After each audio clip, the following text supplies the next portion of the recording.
welcome to this video about the P-40F from iniBuilds. You just saw a short introduction where we were at the showroom scenery, which is available on the iniBuilds store. So let's get on to the video. What are we going to be talking about today? First of all, we're going to talk about the history of the P-40F, what made the P-40F model interesting, and where did the P-40 come from. Then we're going to talk about the showcasing the aircraft. We're going to show off the EFB, talk about the features, talk about the flight model with CFD, talk about how that impacts the P-40. Then we're also going to show you some of the things we've done to make the P-40 a bit more accessible with the auto-complete checklist. And then we're going to check out what versions are available in this package with the P-40. So without further ado, let's get on with the video. Okay, let's quickly talk about the history of the P-40. The P-40 first flew in October 1938. It was a modification of the P-36 Hawk. So they took off the round radial air-cooled engine off the front and they put a supercharged liquid-cooled V12 engine on this aircraft. And their expectation was really high speed, much better performance.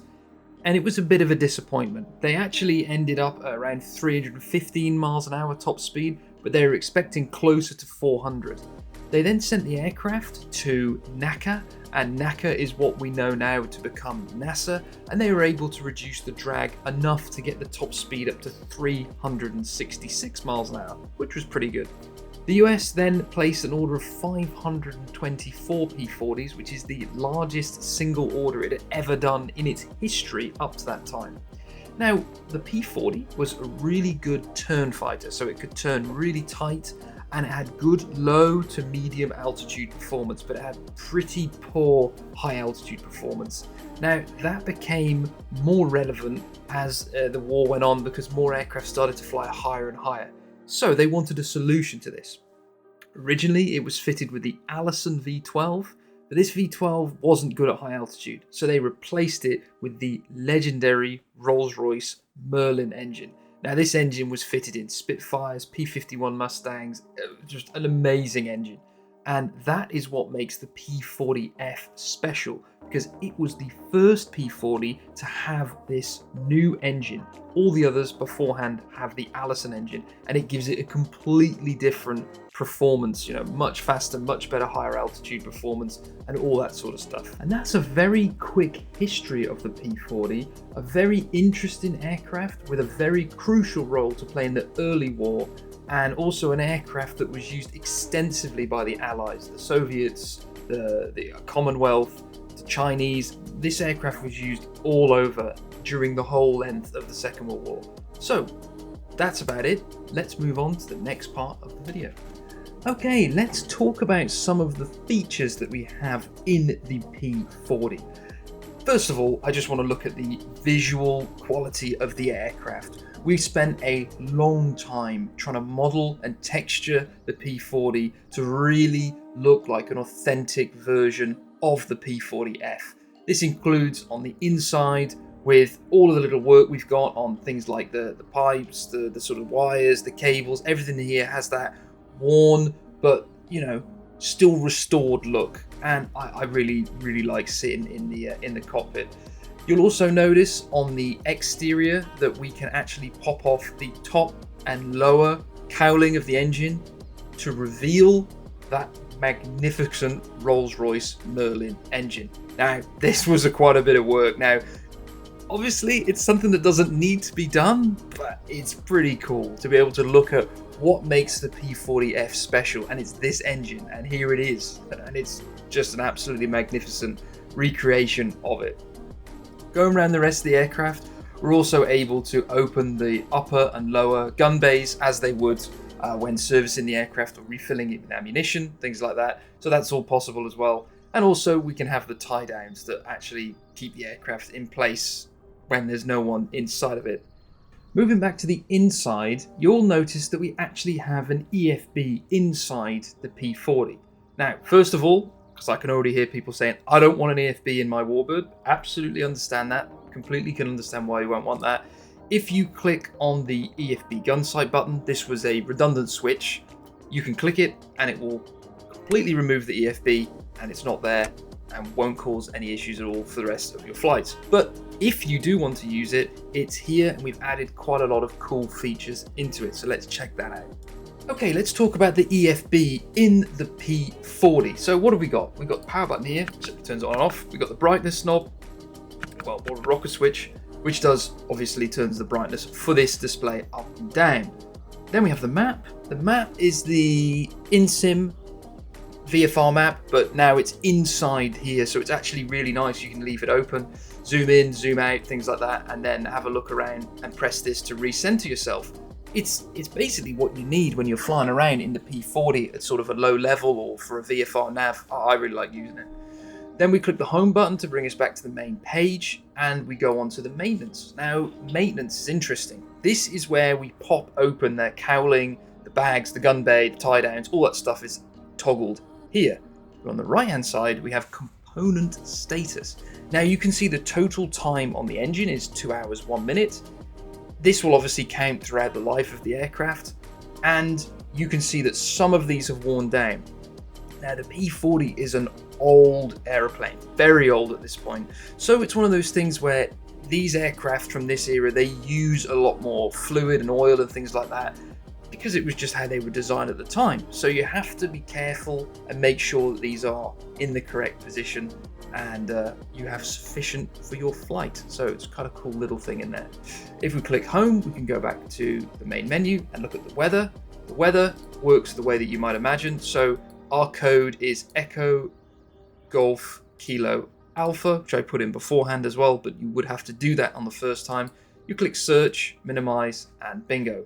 We have the METAR for where we are right now, which looks like a pretty nice day, to be honest. And this is super helpful when you're flying and you can just see an airport, you think, well, what's the weather going to be like? Boof, you can get it from here. Timer. This is really useful for timed events. So if you want to set yourself a course, flying down a valley, something like that, you can use the stopwatch to just time yourself and keep a track of how long it's taken you. And the timer is also like more of a long-term timer. So you can see, well, I've got 5 minutes to do this course. Let me see if I can do it before the timer runs out. I think it's super nice. The settings menu, we just have the difference between the civilian and the military. So the civilian one doesn't have guns and all the military equipment on board. A lot of P40s now are actually in this configuration because obviously none of them are in active service anymore, and they have these components removed because they're pretty heavy and they serve no purpose. So it depends how you want to have your aircraft set up. The radio, now you must have the battery master on, which I do at the moment, to access this, and this is how you can tune the radios back and forth. And you can obviously use the in-sim radio system as well, but this is a pretty easy, pretty convenient way to be able to toggle between the different frequencies that we have. So that's simply that. And we go back to the main menu. That's a really quick overview of the EFB. As mentioned before, if you want to hide it, use the EFB gun sight and it will be completely removed. Okay, so what are we going to talk about in this section of video? We're going to go over some of the documentation that's available with the P40, and then we're going to use the in-sim checklist to start the engine up. We're going to go up into the air, and then we're going to talk about the flight model of the P40. So what documentation is available? We have a QRC, a quick reference card. This has all the information that you need to get up and going, so checklists and things like that.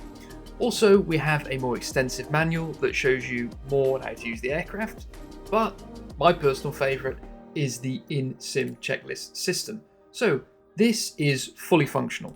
So what you can do is if you use the evaluation function, it works like this in quite a few other aircraft in Microsoft Flight Simulator. It will go through each of these items, highlighting them in blue, and then saying what you need to do. So check gear down, flaps up, and if it can check it itself, it will automatically do that, which is really nice.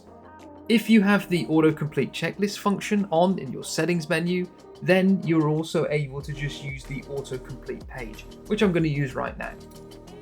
So that's just run through everything and done it all completely automatically. So for the engine start procedure, if I clicked autocomplete, it would just go through this and start the engine automatically. So as you can see, in 2 clicks, I'm up and ready to go, which is which is really, really nice if you just want to jump in and have a quick flight. But I'm going to manually do this checklist all the way up to engine start. Then we're going to start the engine, and then we're going to hop up into the air and talk about the flight model. So join me then. Okay, let's open the canopy. Looks clear around. Those guys are clear of it there. Yep. All right, clear prop, starter, engage. All right, and there we go. Increase the throttle a little bit. There we go.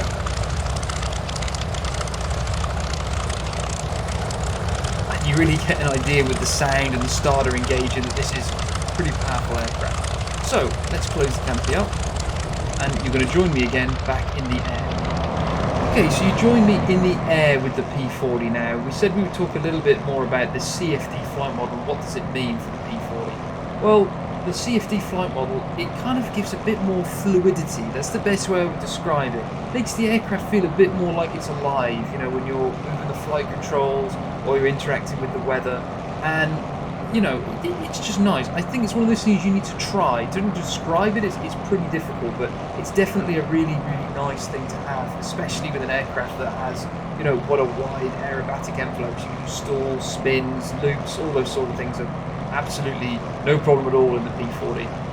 So what I also love is the fact we're using the new fuel system, and we're also using the new propeller system. So these are all things that are now included in Microsoft Flight Simulator after Sim Update 11, but the P-40 is making advantage of all of these. So let's just try a quick roll from the inside. So if we increase the power up, we're going to start to pitch up, and we're going to do a slow progressive roll now like this.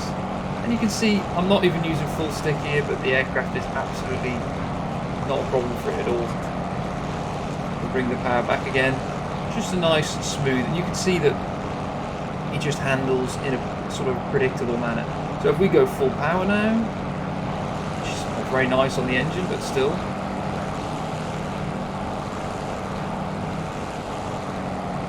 And I'm going to hold it now, hold it now, hold it now, and then I'm going to kick the rudder in. And around the nose comes. And then I'm going to hold it central like that. Nothing weird happened. That's the best way I can describe. You can see it there. It's really quite smooth and predictable all the way up to about 300 miles an hour there. Bring the power way back there. There we go, back more into a normal range. Okay, let's hop onto the outside of the P-40 and listen to some of the sounds that are included. So I'm now going to apply full power, and you can start to hear that Rolls-Royce Merlin engine. What an iconic sound. It really is fantastic. I'm going to keep myself quiet for a few seconds so you can have a good listen.